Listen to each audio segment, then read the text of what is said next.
प्रदोष के दिन सोमवार एक निवेदन सभी श्रोता बहन भाइयों से, कथा आस्था चैनल पर जो सुन रहे हैं, फेसबुक यूट्यूब पर जो सुन रहे हैं और पंडाल में बैठकर जो सुन रहे हैं, जिस दिन दिल से हारो ना,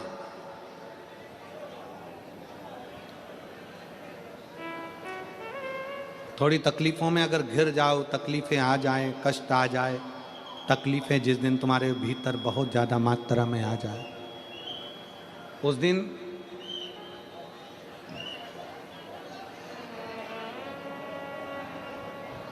तीन बेलपत्र, एक बेलपत्र में पीला चंदन, बीच वाली पत्ती पर। जिस दिन तुम्हें लगे कि मैं बहुत दुखी चल रही हूं और मेरा काम हो ही नहीं रहा, बहुत तकलीफ की जिंदगी चल रही है, कोई हाथ पकड़ने वाला नहीं है, कोई संभालने वाला नहीं है और बहुत तकलीफ हो रही, बहुत तकलीफ। उस समय पर एक बेलपत्री के बीच वाली पत्ती पर पीला चंदन, दूसरी पत्ती पर लाल चंदन और तीसरी पत्ती पर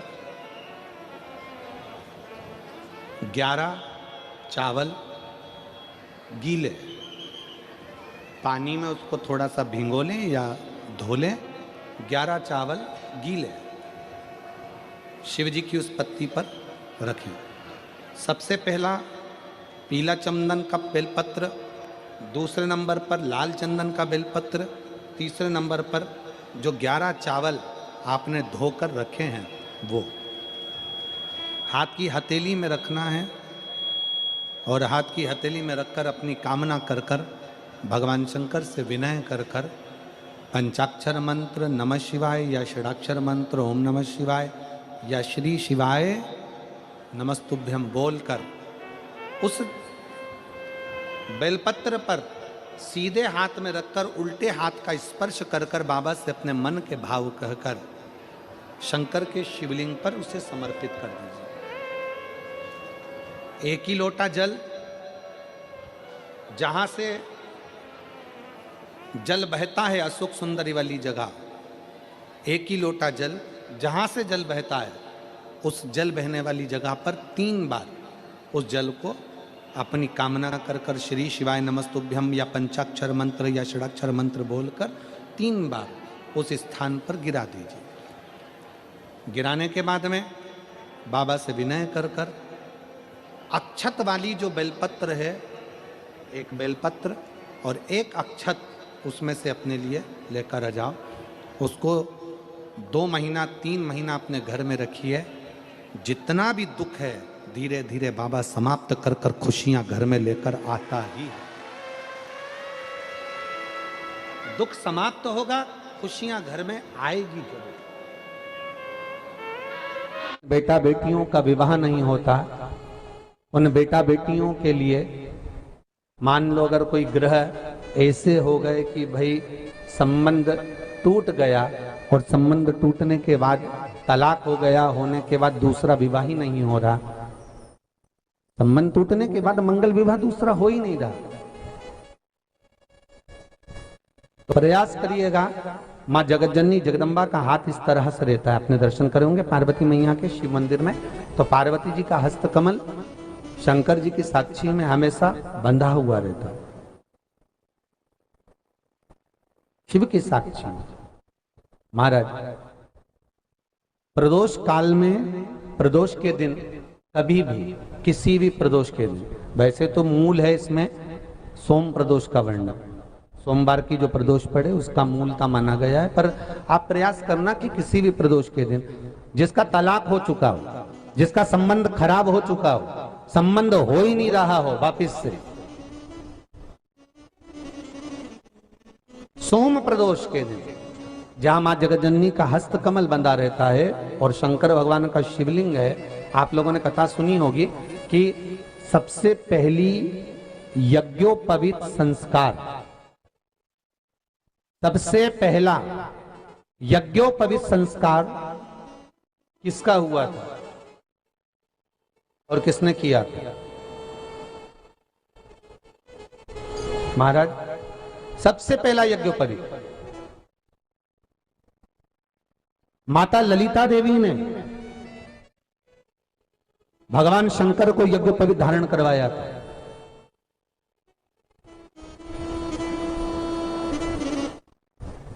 मां ललिता देवी ने सूत्र बनाकर अपने हस्त कमल से भगवान शंकर के सम्मुख में बिठाकर भोलेनाथ जी के हस्त कमल से स्वतः सूत्र बनाया था।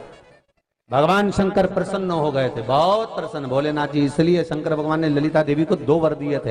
एक, किसी का अश्रु नहीं देखूंगा। दूसरा, जो यज्ञोपवीत समित समर्पित करेगा, यज्ञोपवीत का भाव जो मुझे देगा, उसके जीवन में बाधाओं को हर लूंगा। इसलिए आज भी हिंदू धर्म में देवताओं को जो यज्ञोपवीत चढ़ाया जाता है वो उलझा हुआ नहीं होना चाहिए। देवताओं को जो यज्ञोपवीत चढ़ता है उसको सुलझाकर चढ़ाया जाता है, समर्पित करेगा।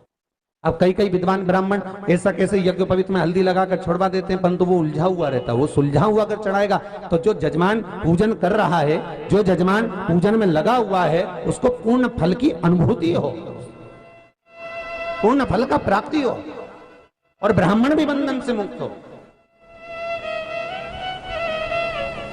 ललिता देवी जी, तो हमारे यहाँ सोमवार का जो प्रदोष हो, उस प्रदोष के दिन जिसका मंगल विवाह नहीं हो रहा है, सारी तकलीफें झेल रहे हो, बहुत कष्टप्रद हो, तो माँ का जो हस्त कमल है, उस हस्त कमल से लेकर शंकर भगवान के शिवलिंग तक एक कच्चे सूत की धार बनाई जाती है। महाराज 6 धार कच्चे सूत की बनाई जाती है। यहाँ शंकर भगवान का शिवलिंग है, यहाँ माता का हस्तकमल है, हस्तकमल से चालू होकर शिवलिंग, शिवलिंग से चालू होकर हस्तकमल, ऐसी 6 धार बनाई जाती है हमारी।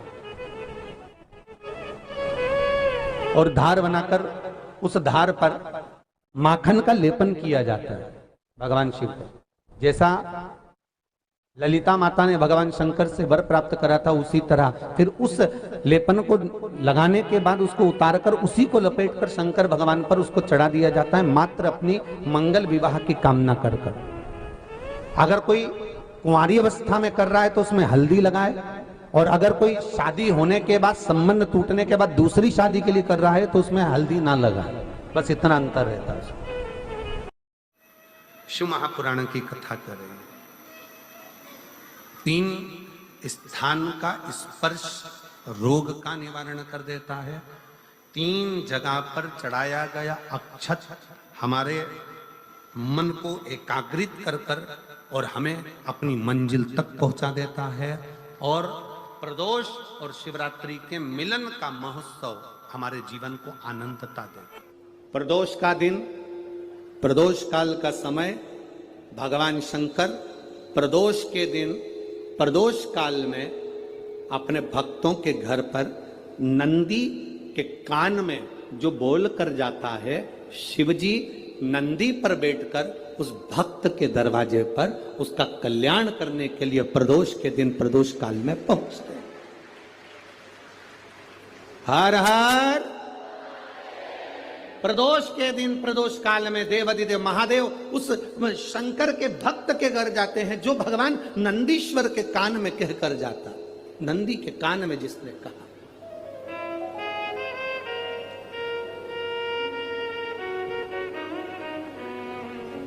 शंकर भगवान के इस शिवलिंग का स्मरण आप करेंगे। बीच में जो एक मोटी सी लाइन होती है, इसको अशोक सुंदरी कहते हैं। सब लोग दर्शन करें, जम के बोलो जरा, करें। अशोक सुंदरी की जगह जहां पूरी हो जाती है, उसके बीच में शिवलिंग और उसके बीच में थोड़ी सी जगह खाली आती है। करें दर्शन, समझना जरा बहुत अच्छे से।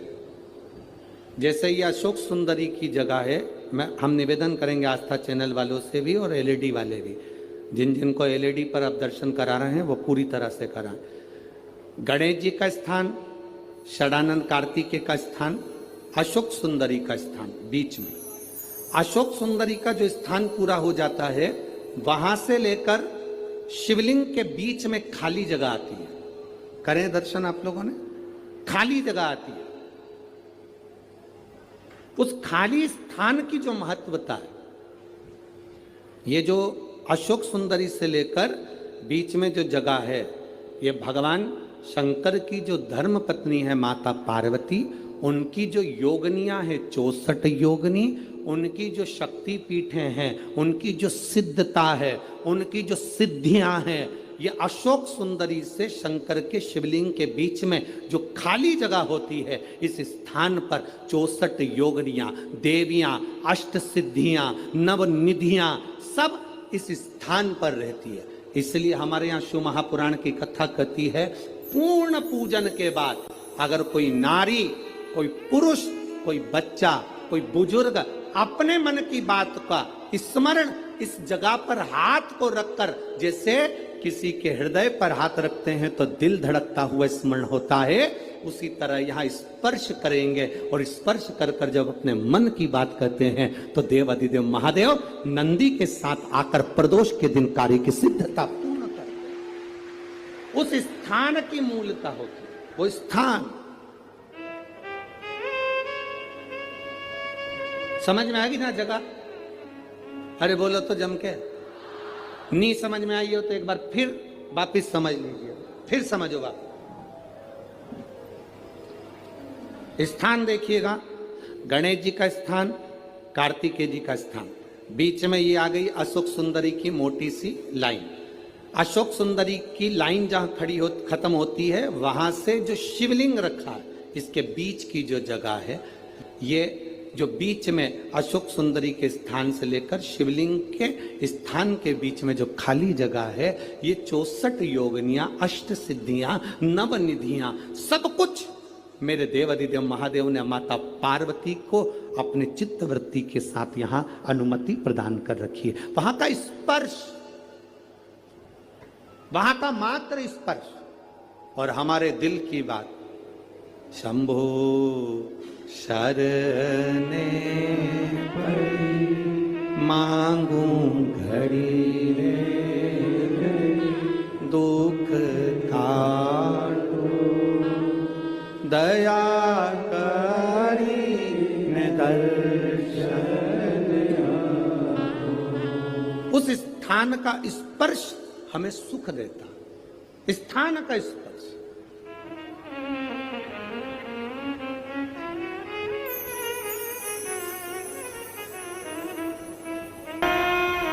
और कितनी सुंदर बात नंदी ने कही है।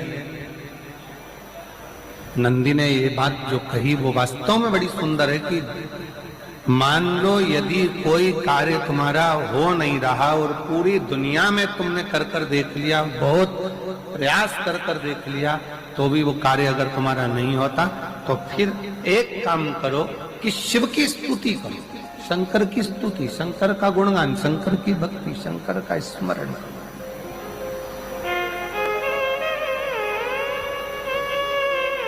फिर शिव की स्तुति करिए, शंकर से विनय करिए, शंकर से निवेदन करिए, शंकर का गुणगान करिए।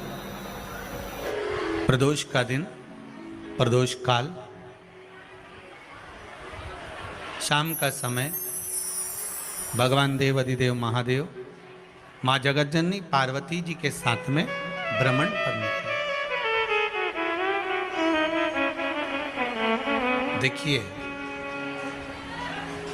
अगर प्रदोष का व्रत नहीं कर सकते, प्रदोष के दिन आप व्रत नहीं कर सकते, मान लो आपसे भूखा नहीं रहा जाए, प्रदोष का व्रत नहीं कर सकते, प्रदोष के दिन आप भूखे नहीं रह सकते, मंदिर भी नहीं जा सकते, दिया भी नहीं लगा सकते, तो शिव महापुराण की कथा कहती है कि प्रदोष के दिन, प्रदोष काल में अपने ही दरवाजे के पास देवाधिदेव महादेव का स्मरण कर कर लक्ष्मी की वृद्धि के लिए, कार्य सिद्धि के लिए, संपदा को प्राप्त करने के लिए आप अपने ही दरवाजे के पास में एक दीप लगा सकते हो। कौन से दिन? प्रदोष के।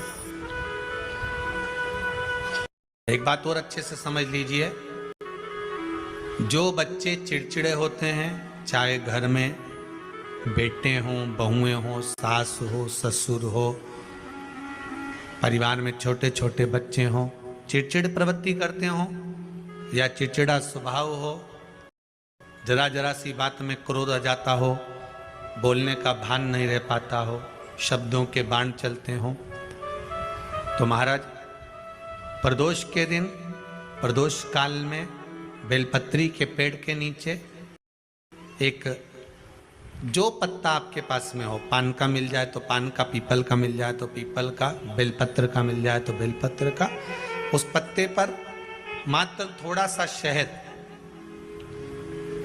और 7 दाने चावल के रखकर घी का दिया लगा दो महाराज, और थोड़ा सा जल हाथ की अंजलि में लेकर भगवान देवाधिदेव महादेव का स्मरण कर कर कि इस बेलपत्री के वृक्ष के नीचे माता लक्ष्मी, पार्वती, सरस्वती विराजमान है।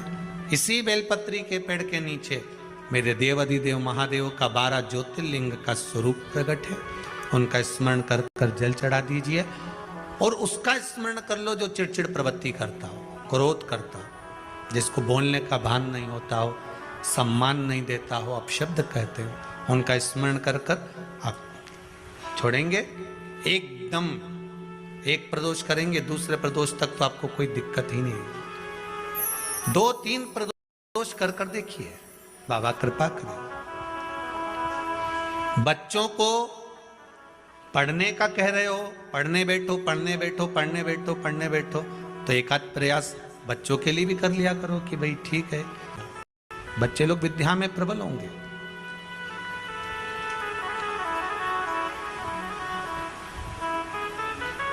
शिव उपासना का जो फल है वह 1000 का लगे। कोई शंकर का विरल भक्त, शिव का उपासक, शंकर का गुणगान आनंदमय करने वाला, हम तो यहां तक मेरी जीजियों से कहेंगे, तुम्हारे घर के नजदीक में कोई शंकर का मंदिर होना, ओ मेरी बहनों, मेरी जीजियों, मेरे जीजाओं, मेरी बेटियों, बेटाओं, तुम्हारे नजदीक में अगर शंकर का मंदिर हो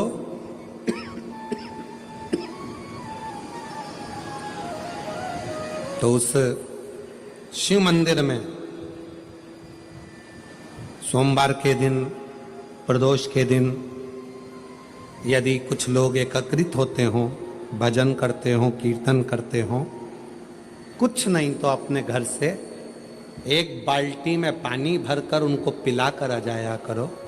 पानी नहीं हो तो थोड़ी खड़ी शक्कर ले जाया करो, थोड़ा गुड़ ले गए, उनका मुख झूठा करा दिया करो। क्यों? क्योंकि शिव भक्त के शरीर की हड्डी का स्पर्श भी राक्षस को हो गया, वो तर गया। अगर कोई शंकर का भक्त है और उसका मुख हमने झूठा करा दिया तो हमारे घर के भंडारे कभी खाली नहीं होते, भरे भरे। करना क्या है?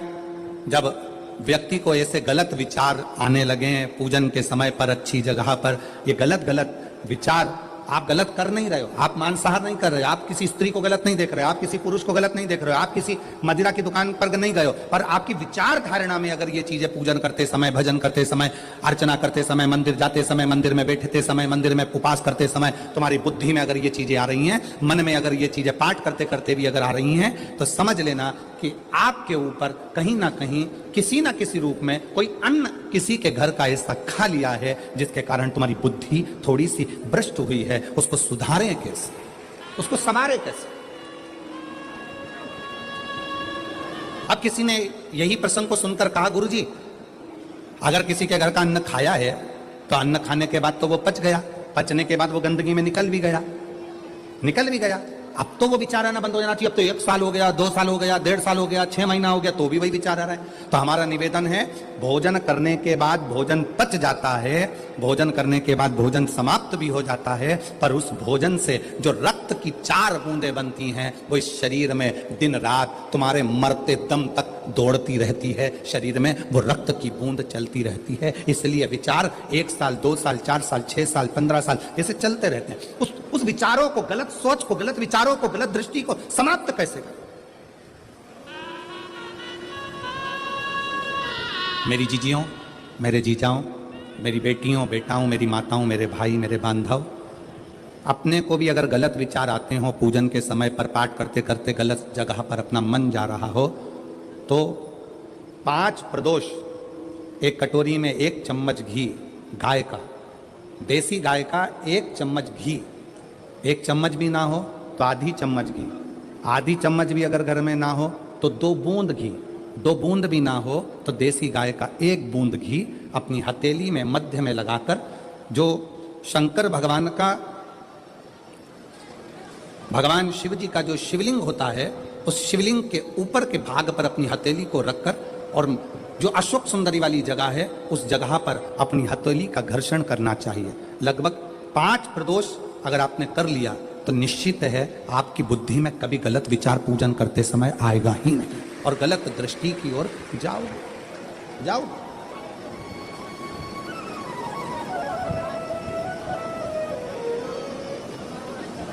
वेद लक्षणा गाय, देसी गौ माता का घृत जीवन को एक आनंदता देता है। आनंद।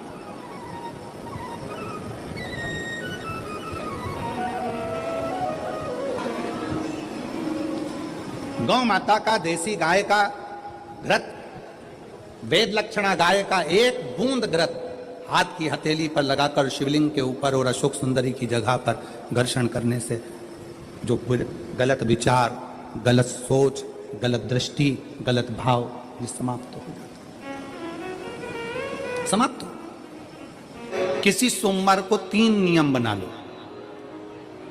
जिस दिन मेरा भोले बाबा तुम पर कृपा कर दे, उस दिन सोमवार का एक नियम बनाओ कि महीने का 1 सोमवार मुझे ऐसा करना है, 3 नियम धारण करना है महीने के सोमवार को। पहला, सुबेरे जाकर शंकर भगवान को 1 लोटा जल चढ़ाना है।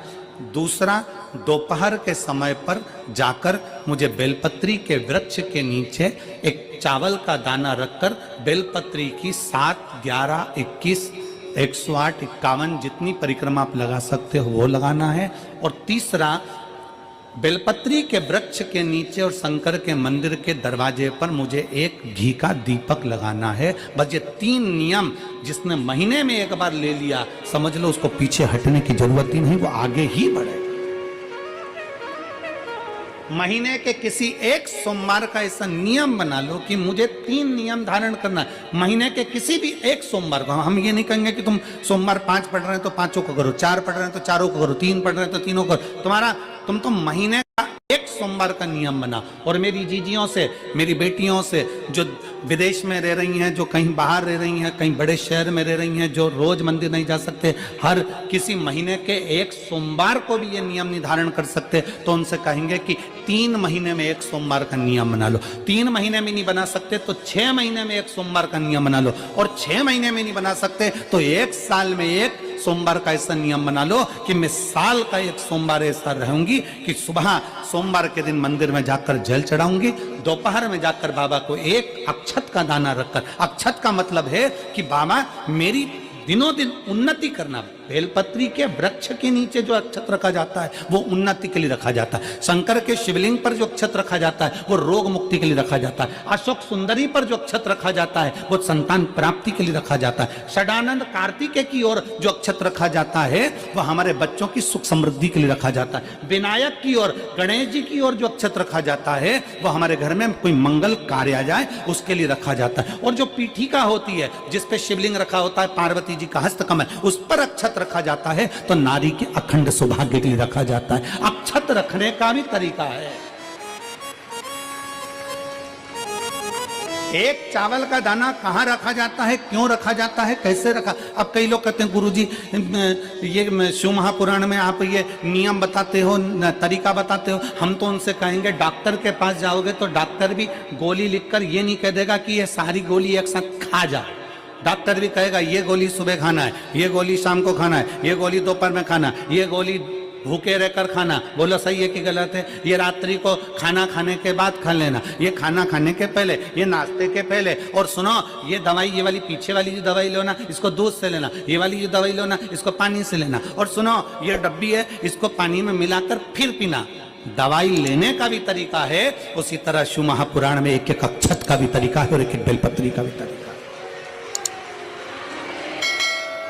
अब मान लो कई लोग कहते हैं गुरुजी आप ये तरीका बताते हो शिव पुराण के माध्यम से, कई लोगों के मन में संशय जागता है, तो अगर हम एक साथ चावल चढ़ा दे तो उसका क्या तरीका है? तो हमारा निवेदन है डॉक्टर जो दवाई ले एक ही बार में निपटा जाए, एक ही बार में खा ले। दवाई एक बार में पूरी खा गए असर नहीं करेगी, इसमें डॉक्टर का कोई दोष नहीं है, उसने तो बताया था ऐसे लेना ऐसे लेना। और तुमने मैं डॉक्टर साहब ने पूछा दवाई पूरी ली, शाम की दवाई भूल गई थी, सवेरे की दवाई भूल गई थी, ये दवाई भूल गई थी। डॉक्टर कहेगा हमने तो नियम बताया था, तुमने नहीं खाई तो असर कहाँ से करेगी?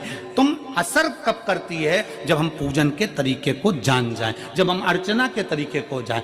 आप साल भर का एक सोमवार निकाल लो, 6 महीने का एक सोमवार निकाल लो, 3 महीने का एक सोमवार निकाल लो, महीने का एक सोमवार निकाल लो, अपने से दिल में बन जाए तो एक सोमवार ऐसा निकालो जिसके 3 नियम धारण हो। पहला, उसी सोमवार जिसको कर रहे हो उस दिन सुबह जल चढ़ाना। दूसरे, दोपहर के समय पर जाकर बेलपत्री के वृक्ष के नीचे एक चावल का दाना रखना। और परिक्रमा बेलपत्र की जितनी तुमसे बन जाए, जितनी तुम्हारे शरीर की कैपेसिटी हो, जितना तुम्हारा शरीर चलते बन जाए। हम तो ये भी नहीं कहते कि तुम भूखे रहकर भगवान का भजन करो, हम कभी नहीं कहते। हम तो यहां तक कहते हैं, हमारे पुष्टि मार्ग में यहां तक कहा गया कि वल्लभ कुल की एकादशी करो, भले बकरी जैसे चरो पर एकादशी करो।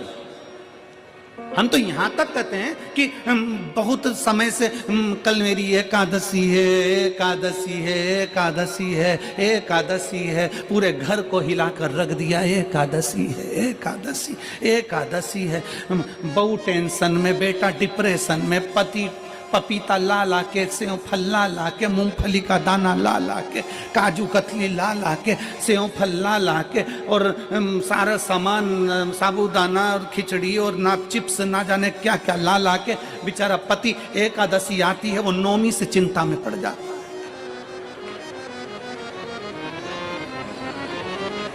हम तो ये भी नहीं कहते कि तुम व्रत बहुत भारी करो, तुम व्रत उपास भी बहुत टेंशन वाला करो, ना ना ना।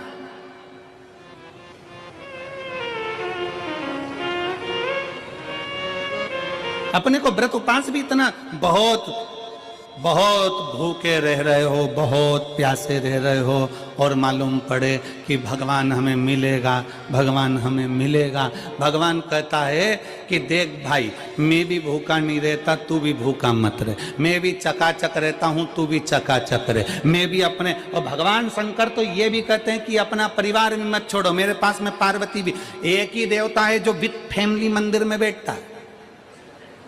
शंकर जी हैं तो पार्वती जी है, तो गणेश जी हैं, तो कार्तिकेय जी हैं, तो नंदी है, सब मंदिर के अंदर चाहिए। शंकर भगवान अपने पूरे परिवार के साथ। शंकर जी तो ये कहते हैं अकेले तुम क्यों रहते हो? अगर किसी कामना के वश अगर हम दीप लगा रहे हैं या हमारे मन में कोई भाव उत्पन्न है और हम बाबा से कहना चाहते हैं कि बाबा मेरा ये कार्य है आप पूर्ण करिएगा, तो फिर शिव मंदिर में भी लंबी बाती का दीप आप प्रदोष या सोमवार की अष्टमी या सोमवार या आप शिवरात्रि को बाबा से निवेदन कर कर लगा सकते हैं। हाँ, विशेष जब कोई एक बहुत बड़ी बात हो और आपके कार्य में कहीं अटकल हो रही हो, तो एक ही दीप में 2 बाती, शिव और शक्ति, लंबी बाती बनाई, शिव और शक्ति के नाम से 2 बाती एक साथ एक दीप में भी लगा सकते हैं। पर कब? जब विशेष कोई आपका कार्य हो और वो अटक रहा हो, विशेष कोई कार्य, और आप बाबा से प्रार्थना कर रहे हो, तो 2 बाती का भी प्रयोग आप कर सकते हो। मान लो तुम किसी कार्य के लिए जा रहे हो, 5 बार 6 बार तुम उस कार्य के लिए होकर आ गए, या किसी से अपना पैसा लेना है और तुम उसको पास 50 बार होकर आ गए हो, भैया पैसे कब देगा। या किसी कार्य के लिए जा रहे हो, वो कार्य नहीं हो रहा, 50 बार होकर आ गए, वो काम नहीं हो रहा।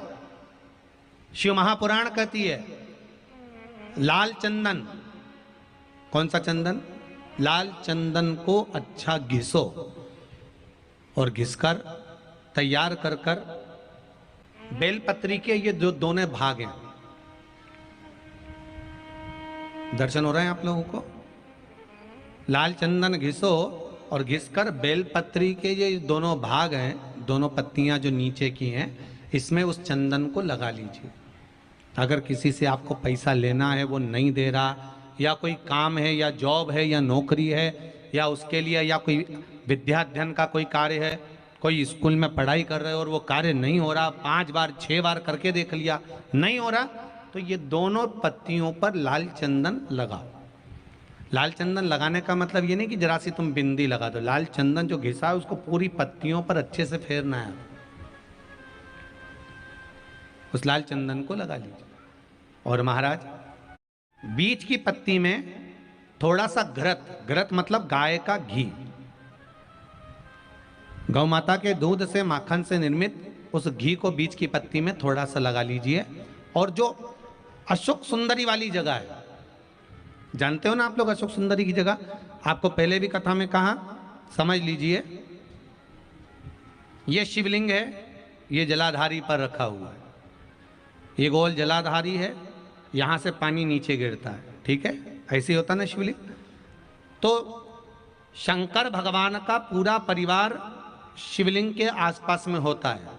शंकर भगवान के 13 बच्चे हैं। कितने बच्चे हैं शिव जी के? 13 बच्चे, पूरे 13 की 13 बच्चे और धर्म पत्नी शिव जी की शिवलिंग के आसपास में है। जैसे ये जो गोल जलाधारी है, ये माता पार्वती जी का हस्त कमल है। शिवलिंग रखा है, ये शंकर जी का स्वरूप है। जहां से पानी नीचे गिरता है, राइट भाग गणेश जी का स्थान, लेफ्ट भाग 6 कार्तिकेय, षडानंद कार्तिकेय का स्थान। जहां शिवलिंग का जहां पानी जाता है उसके बीच में एक मोटी सी लाइन होती है, वो शंकर भगवान की सबसे छोटी लड़की जिसका नाम अशोक सुंदरी है, उसका स्थान है। ऊपर से बूंद बूंद पानी जो शिवलिंग पर गिर रहा है, ये शंकर भगवान की 5 लड़कियों का स्थान है, जया, विषहरा, शामली बारी, दौतली और देव। ये शंकर जी की 5 बेटियां हैं जो भगवान शंकर के ऊपर पानी की एक एक बूंद गिराती हैं महाराज। तो शिव जी की जो सबसे छोटी लड़की है अशोक सुंदरी, उस अशोक सुंदरी वाली जगह पर इस बेलपत्र को प्रदोष के दिन या सोमवार के दिन आप घी वाली बेलपत्र को अशोक सुंदरी वाली जगह पर रखकर, ये जो चंदन लगी हुई बेलपत्र है, इसका मुख ऐसा सीधा की सीधा रखोगे तो गणेश जी की ओर हो जाएगा, षडानंद कार्तिकेय की ओर हो जाएगा। अपनी कामना कर कर जिससे धन लेना है, पैसा लेना है या जो कार्य निकालना है वो नहीं निकल रहा, बहुत प्रयास कर लिया, अदालत में 50 बार हो जाए, काम नहीं हो रहा, तब इस बेलपत्र का प्रयोग करना, बाबा से विनती करना और विनती कर कर वापिस सजाना। केवल 2 प्रदोष या 2 सोमवार कर लीजिए, बाबा आपकी मनोकामना पूर्ण कर देगा। उस बेलपत्र का सुख प्राप्त होगा।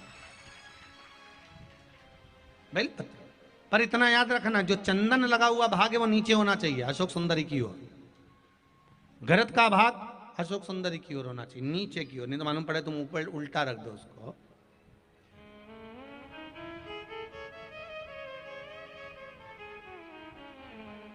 शिव स्मरण में यही चीज विवाह में भी कार्य आती है। जिन बेटा बेटी का विवाह नहीं हो रहा, 30-30 साल के हो गए, 28 साल, 40 साल, 25 साल के हो गए, विवाह नहीं हो रहा, तो आज बेलपत्री पर दोनों पत्तियों पर लाल चंदन लगाइए और बीच वाली पत्ती पर पीला चंदन लगाइए। जिसका विवाह नहीं हो रहा उस नीचे की दोनों पत्ती पर लाल चंदन और बीच वाली पत्ती पर पीला चंदन। महाराज पीला चंदन लगाने के बाद में जो लाल चंदन है उस लाल चंदन से 7 बिंदी पीले चंदन वाली पत्ती पर लगवा दीजिए। जिस लड़का लड़की का विवाह नहीं हो रहा उससे लाल चंदन की 7 बिंदी लगवा दीजिए और लगवा कर जहां पर अशोक सुंदरी का स्थान है वहां पर उस बेलपत्री को उसका नाम और गोत्र बोलकर, जिस व्यक्ति का विवाह नहीं हो रहा नाम और गोत्र बोलकर आज रात्रि के समय पर या आज शाम के समय पर उस बेलपत्र को भगवान शंकर की अशोक सुंदरी की जगह पर चढ़ा दो और बाबा से विनती कर लो, बाबा मेरा मंगल विवाह हो, ऐसा निवेदन कर लो। 3 महीने के अंदर विवाह पक्का, भगवान विवाह पक्का करा ही दे। जिसका विवाह नहीं हो शादी बेलपत्री का प्रयोग, बस दोनों में अंतर है घृत का और पीले चंदन का। 7 बिंदी लाल चंदन की जब पीला चंदन लग जाए 7 बिंदी लाल चंदन की उससे लगवाओ जिसका विवाह करना है। जिसका विवाह नहीं हो रहा उससे लगवाइए, फिर भगवान को समर्पित कर दीजिए।